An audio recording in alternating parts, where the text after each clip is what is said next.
Alright everyone, welcome back again to more Steins Gate.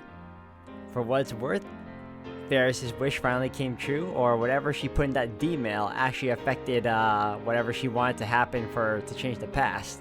However, it did have some adverse effects causing some changes to Okabe's reality. So with all else guys, I hope you all continue to enjoy. Thank you again for the love and support, and you all see for yourselves what happens. Alright everyone, welcome back. And you call yourself a super hacker. Ferris covers her phone with her body. Looks like she plans on hiding it to the bitter end. Should we halt the experiment? ちょっと岡部、いつまで待たせんのよ。 An impatient Kurisu nags me through the phone. Don't rush me, damn it.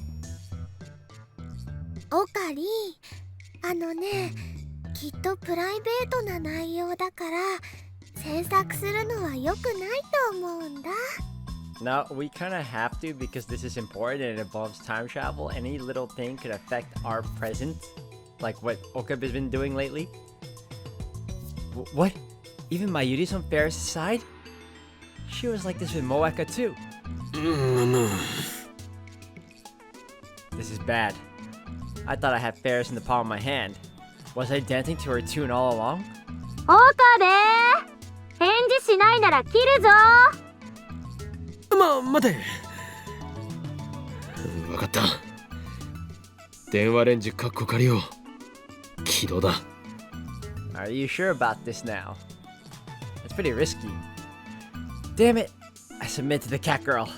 放電現象始まった。 I nod to Ferris after getting Kurisu's report. Ferris puts her finger on the send button and... ポチッとにゃ。 Oh, that was immediate.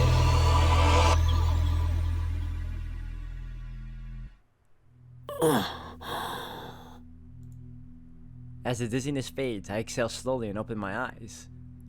Alright world, show me your new form. Man, I wish I knew what kind of mail Ferris sent. First things first, I'm still in her room. When I look out the window, the Akiba sprawl greets me. I scan the room. それじゃあカードをオープン。またウイルスカード。 So I'm guessing I'm the only one that remembers and these three know nothing yet again.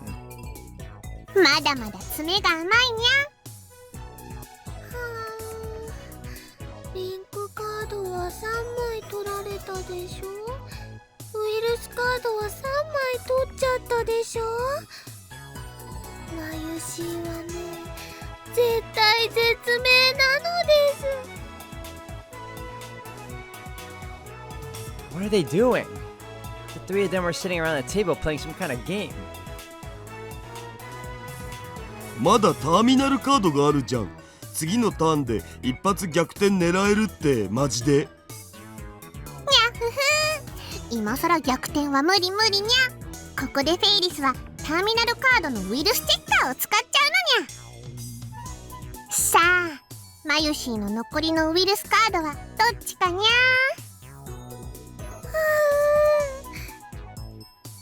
マジパネっすね、フェイリスターン。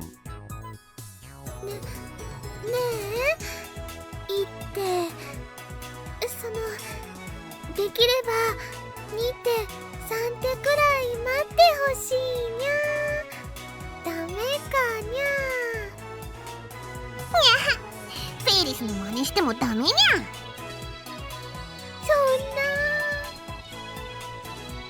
な。 Mayuri puts her fingers to both her eyes as if to mime tears. Anyway, it looks like they're playing Rhinet Excess Battlers. It happened again. Reading Steiner. I'm the only person in the world who keeps his memories after the past changes. Ferris's D-mail worked. That's why the three of them are now playing a card game instead of waiting for Ferris to press the button. Which is why it was also important that we knew what was inside the damn D-mail she sent. Ferris never even sent the D-mail. If I look at her phone, there won't be any record of it in her send history. And even if I demand that she tell me what she sent, she won't be able to answer because the very fact that she sent it has been erased. The only trace of the D-mail is the recipient's phone, namely Ferris' father's phone 10 years ago. But that 10-year-old male data was most likely erased long ago, so I don't think we can check. I have to figure out what changed the hard way. Let's start looking for differences.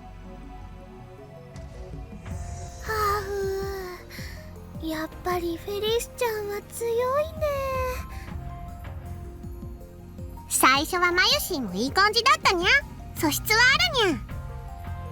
でもたとえの試合とはいえディフェンディングチャンピオンが負けるわけにはいかないにゃ。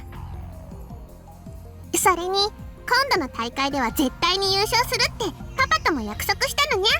その日まで誰にも負けられないにゃ。パパ？ Ferris nods happily. もしフェイリスが優勝したらパパは仕事中でも時間を作って絶対に祝福に来てくれるって言ってくれたのにゃ。 So it might have something to do with her father. Maybe her father was always busy with work and also never had time for her. 僕も全力で祝福したいわけだが、その日の夜は空いてるかい？夜はパパと2人でお食事にゃ。そう。決勝戦はラボのみんなで応援に行くね。ありがとにゃ。決勝の相手ってバイラルアタッカーズとかいうコンビだったっけ？下馬評じゃノーマークだったのに、まさかフェイリスタンのライバルであるイディオナを任しちゃうとはな。フェイリスタンとイディオナのデュエルは毎回神がかってるから今回も楽しみにしてたのに。他のライネッターの試合は全然見てないんやけど、バイラルアタッカーズってそんなに強いのかにゃ。フェイリスタンの敵じゃないよ。フェイリスタンは最強。フェイリスタンは神。にゃーん、そこまで持ち上げられると照れるにゃ。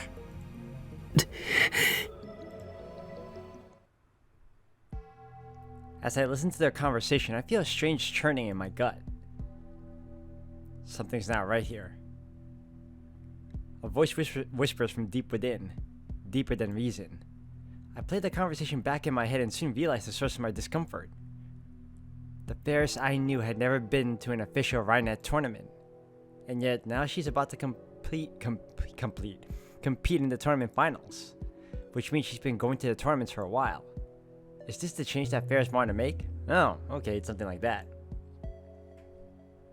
Considering the recipient was her father, maybe he was strict and wouldn't let her go to the tournaments. But is that a reason to change the past? Ferris is only 17 years old. It's not too late for her to start participating in tournaments. If there were an age limit to Rhinet tournaments, that would be one thing. I guess it was just that important to her? At the moment, someone knocks on the door. Ah, so it did have something to do with her father. The door opens halfway and a middle-aged man appears. It's not the butler. 失礼。ルミホ、少しいいかね。パパ。Ferris quickly gets up and leaves the room. ぐはー、フェイリスタンのお父様か。挨拶しておかないとまずくね。フェリスちゃんのパパさんって社長さんなんだよね。すごいな。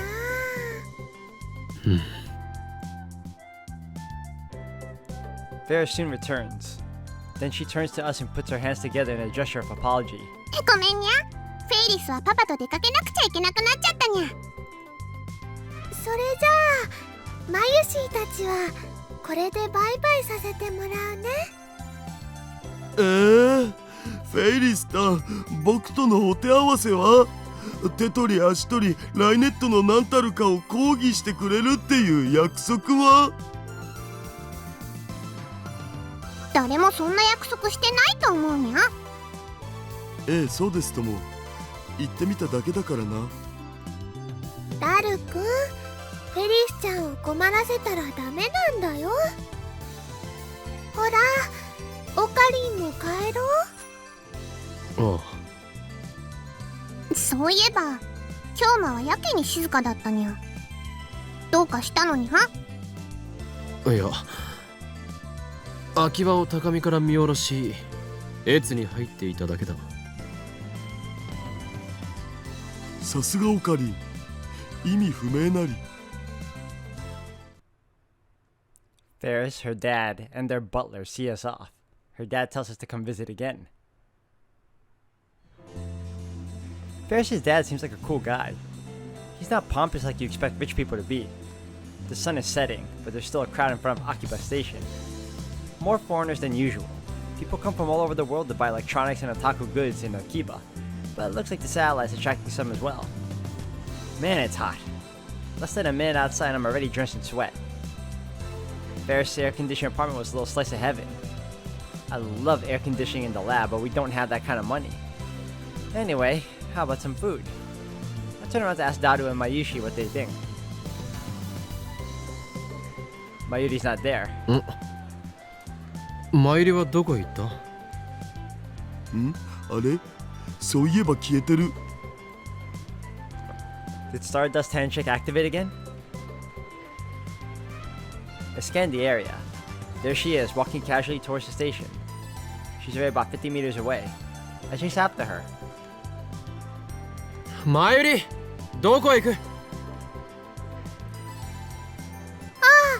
オカリン、マユシーはこれからお家に帰るんだけど、中野に寄っていこうと思って。帰るなら帰るとなぜ言わんのだ？ごめんね。でもね、中野に行かなきゃって考えてたらね、そのことで頭がいっぱいになっちゃったのです。マユシの気配を消していなくなる能力は異常。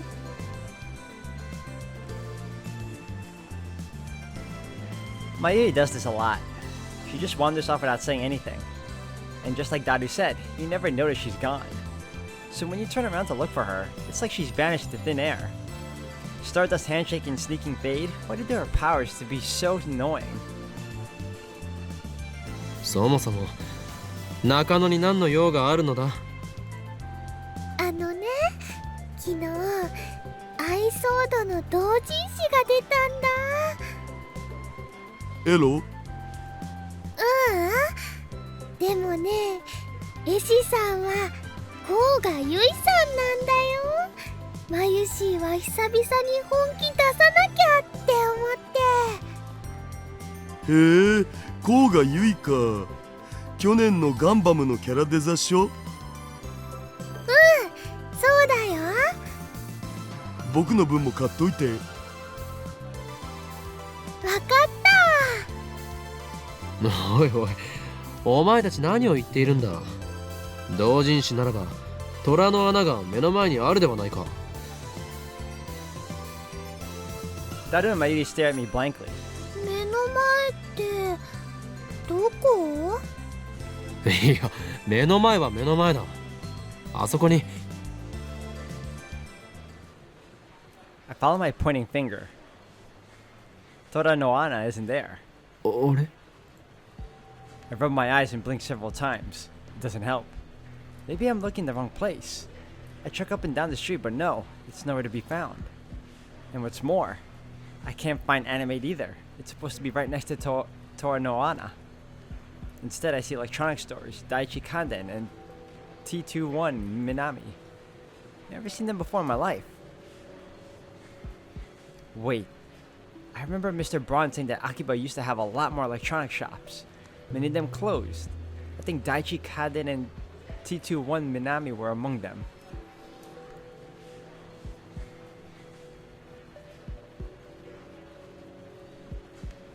虎の穴もアニメイトも一体どこへ行ったのだ？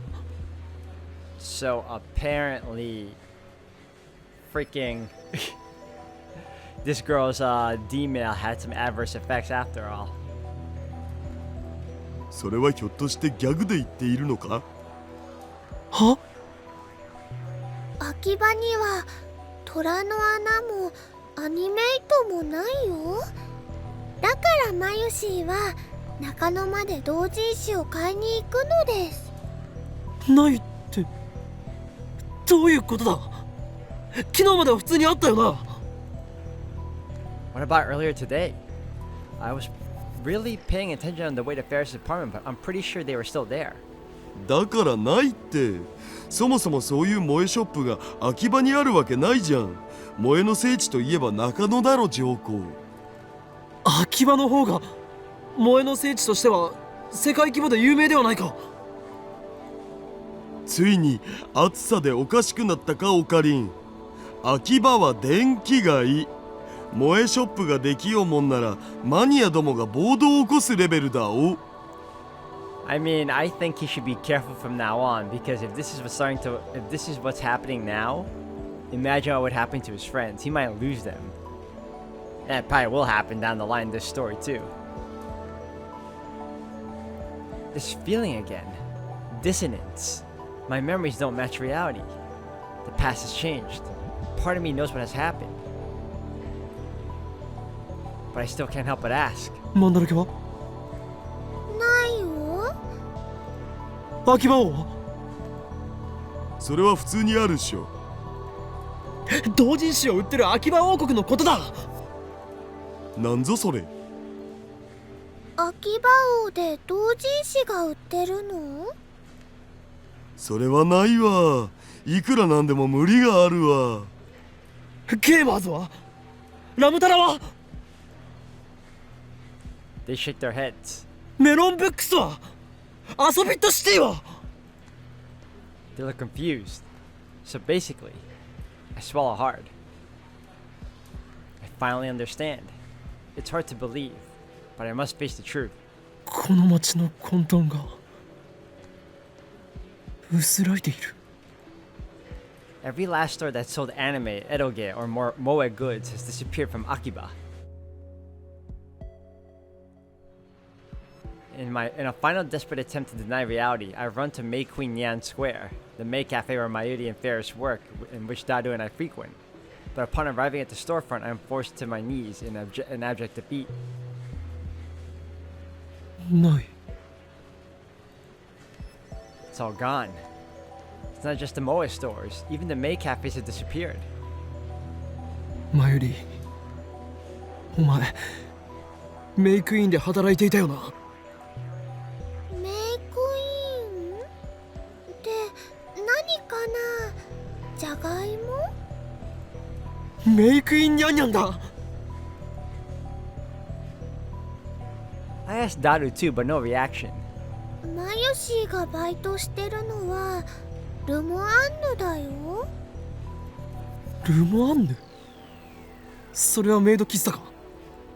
ううん、普通の喫茶店。秋葉にはメイド喫茶は一軒もないのか？ねえよ。秋葉に来る人間はそういう萌えビジネスとか毛嫌いしてんだから誰も寄りつかないって。 Oh man, he's gonna lose his mind now. It's clear now. This has to be the result of Ferris's D-mail. The butterfly effect is at it again. Ferris said she had influence over Akiba's development board. They adopted her plan and embraced the MOA industry. But by sending a D-mail to 2000, the Worldline has shifted to one where that never happened. Akiba is still electronics all the way. To think that a single mail could rewrite 10 years of a town's history. Is it okay to change history on a whim like this? I almost feel guilty about it, but since I'm the only one who remembers the original Akiba, nobody can blame me. And it's not like I can change it back. But still, what in the world did Ferris's D-mail say?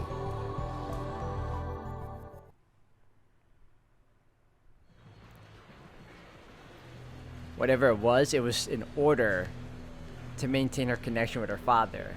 And it cost them, you know, a bunch of stores in their town.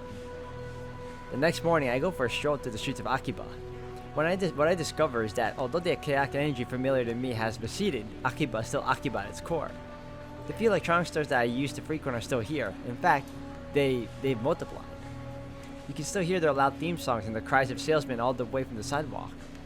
Electronics otaku and PC maniacs walk the streets with unkempt hair, wrinkled clothes, and yes, burning with intense purpose. There are even cheerful foreigners taking in the sights. The maids and young female otaku have disappeared, but the hobbyist essence of the town is unchanged. I admit it's a relief. Yesterday I heard from Mayuri how we met Ferris in the Worldline. I was wondering since May Queen no longer exists. It was at a small Rhinet tournament at the toy store in Ikebukuro. We went to cheer on Daru, but he dropped out because of a stomachache, so Mayuri and I ended up taking his place. Our opponent was Ferris. We got crushed, needless to say, but Mayuri says that Ferris was very gracious and gave us advice on how to play. That was the beginning of their beautiful friendship. Our past has changed considerably, yet we still ended up with the same close relationship we had on the last Worldline. Fascinating. Maybe Lady Luck is looking out for us. I've got mail. Or maybe you should stop pushing your luck. Who the hell is this? We're watching you. No, that's frightening. なんだこれ What? It's a pastry. Here, jello, cake, or whatever. Is this a prank? Spam? Why red gelatin?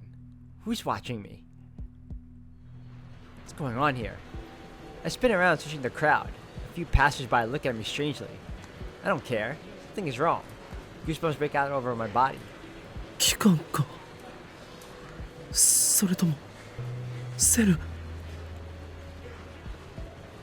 If so, then this mail is a threat. My pulse skyrockets. Oh crap, oh crap, oh crap. What do I do? Do I tell someone? Who? I can't involve anyone. It's a prank. It has to be. Ignore it. But what if it's serious? Are the men in black coming? I'm dead. They'll erase me. Erase us. Should I call the police? No, not enough evidence. What do I do? What do I do? What the hell do I... Thoughts spin inside my head. Every pedestrian looks like an enemy. I flee from the crowd. After I manage to calm myself down, I head back to the lab. For now, I'll write the mail off as a prank. It's still early. Well, I guess it's actually noon, but Mayuri, Kurisu, and Lukako are already at the lab when I return. I greet them, trying to keep the anxiety out of my voice. お盆休み期間の日曜日だというのにずいぶん暇そうだなラボメンガールズよあ、岡部さんお邪魔してます。おかりおはよう The two cute high school girls waved to me in greeting. By the way, one of these girls is actually a boy. In any case, the sight warms my heart.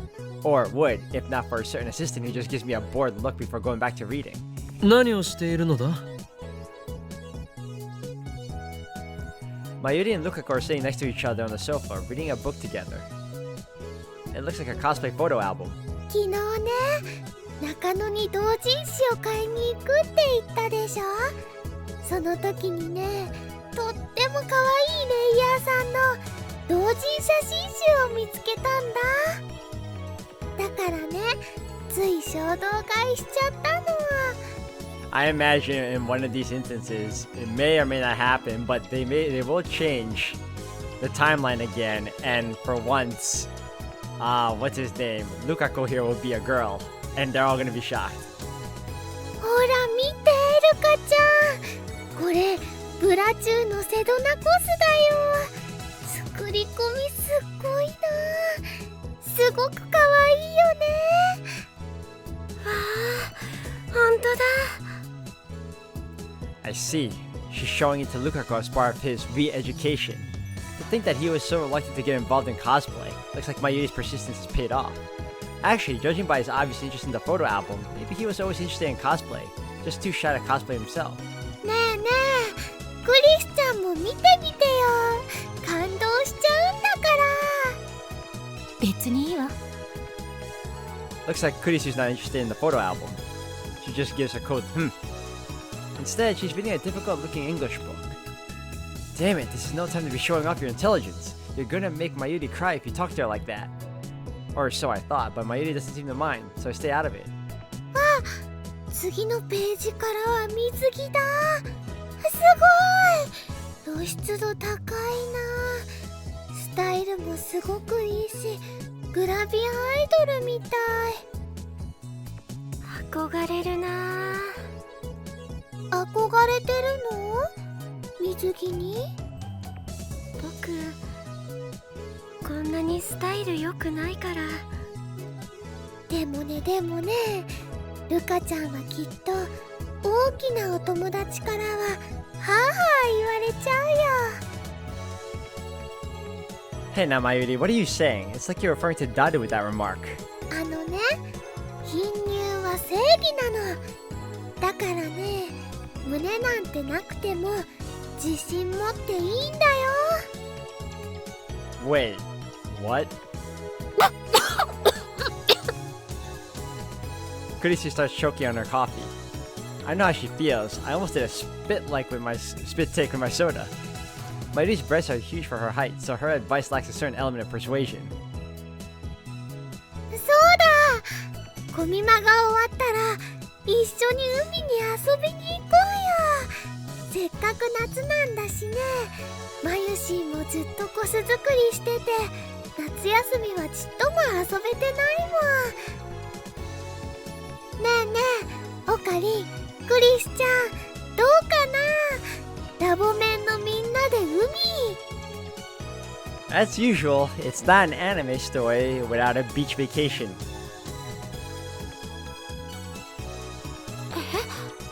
ラボメンのみんな？私は行かないわよ。もう少ししたらアメリカに帰らなきゃ。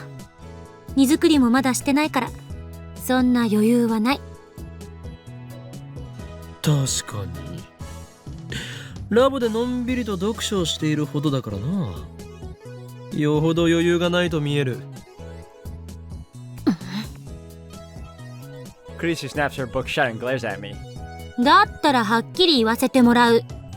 変態野郎2人と一緒に海水浴なんて言ってられるか。女子メンバー限定というなら喜んで参加させてもらうわ。素直になったらどうだクリスティーナ。私は伝部の猛虎犯を男子に見られたくないので一緒には行けませんと。 Mongolian spot? What? A bluish birthmark commonly found on Asian children usually disappears by the age of 5. That's informative. 猛虎犯なんてないわよ。そもそも女子メンバー限定ならばそこのルカ子も無理ではないか。何それ、どういう意味？この前わざわざ教えてやっただろう。ルカ子は正真正銘の男だとな。 My declaration of the truth freezes the air instantly. Huh? There's something off about their reaction. 最悪ね、あんた。女の子に向かって男呼ばわりなんて。 So it happened now. Okay. So instead of happening a little later like I was thinking it would, the butterfly effect actually changed his sex. Okay. そうだよ。オカリ、そういうこと言うのはね、マユシー好きじゃないな。Even Mayuri condemns me. Lukako, meanwhile, turns pale and hangs his head so I can't see his face. Is he crying? Normally, he'd get depressed and say something about how embarrassed he'd be to wear a swimsuit, but he wouldn't start crying. クリスティーナお前が現実から目を背けたくなるのはわかる。ルカ子は男でありながらとても可憐だからな。岡部、Kurisu advances on me with a stern glare. 私にへんてこなあだ名をつけるぐらいなら冗談で済むからいいけど、いや本当は良くないが、今のあんたの言い草は冗談になってない。他人を傷つけるようなやつじゃないと思ってたけど違ったみたいね。今のあんたは本気で最低よ。Hey? What did I do to deserve this tongue lashing? 謝りなさい。今すぐ漆原さんに謝りなさい。いやいや、謝るも何も。俺は真実しか言ってな。いいんです。 Lukaku gets up from the sofa. His head is still hanging, and his voice is barely audible. 僕岡部さんにそういう風に見られてたんですね。 Oh boy. Alright guys, I'm gonna have to end it here for today. Thank you all for watching. When we come back, we'll continue on and see how Okabe resolves this whole situation about how in this new timeline, this guy is now a girl.